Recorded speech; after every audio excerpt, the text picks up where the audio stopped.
I'm taking very little with me, and Dad is surprised to see what little luggage I have. I wrap the rose cuttings in moist newspaper and place them in the front compartment of my backpack. We travel in the Saab that has been in Dad's possession for about as long as I can remember. Yosef sits silently in the back. Dad is sporting the beret he always wears on his longer journeys out of town.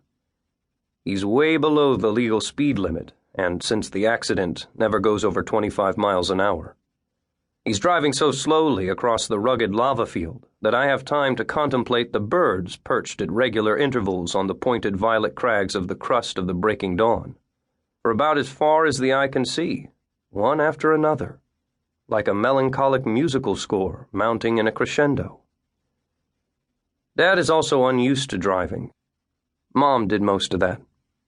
There is a long trail of cars behind us that are constantly trying to overtake us. Not that my father allows this to distract him. I'm not worried about missing my flight either, because Dad always gets everywhere with plenty of time to spare. Would you like me to drive, Dad? Thanks for the offer, lad. But no, just sit back there and take in that landscape you're about to say goodbye to. You're not likely to be driving through lava fields for a while. We both remain silent for a moment while I take in the landscape I'm saying goodbye to. Later, once we've passed the side road that leads to the lighthouse, Dad wants to chat a little bit about my plans for the future and what I intend to do with my life. He isn't satisfied by my interest in gardening. I hope you don't mind your old man asking you a few questions about your plans for the future, Lobbi. I don't mean to be nosy, and you know I mean well. That's okay. Have you made up your mind about what you're going to study? I've got a gardening job. A man with your academic abilities. Don't start, Dad. I think you're squandering your talent, son. It's difficult to explain this to Dad. The garden and roses in the greenhouse were an interest that I shared with Mom. Mom would have understood me. Yes, your mom pretty much approved of anything you put your mind to, he says.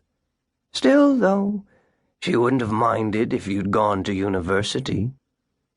When we first moved into the new neighborhood, it was nothing but a flat stretch of barren land with rocks surrounded by wind-scattered pebbles.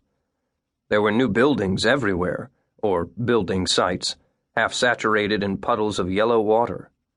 The low, scraggy bushes didn't come until much later.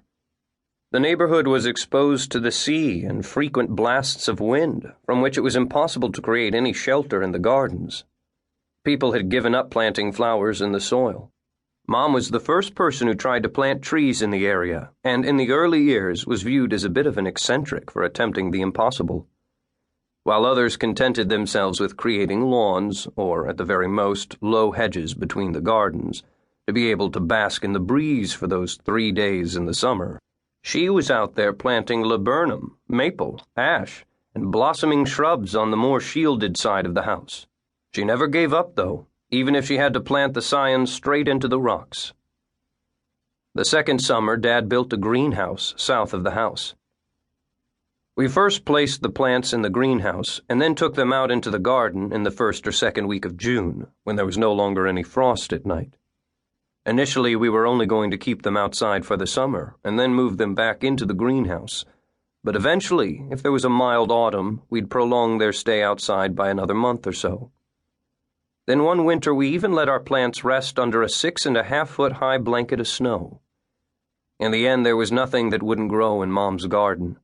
Everything seemed to blossom in her hands. Bit by bit, the patch grew into a fairy tale garden that attracted attention and wonderment. Since Mom's death, the women in the neighborhood have sometimes asked me for advice. It just needs a little bit of care, and most of all, time, my mother would have said. That was pretty much her gardening philosophy in a nutshell. I admit you and your mother had your own world that Yosef and I weren't a part of. Maybe we didn't understand it.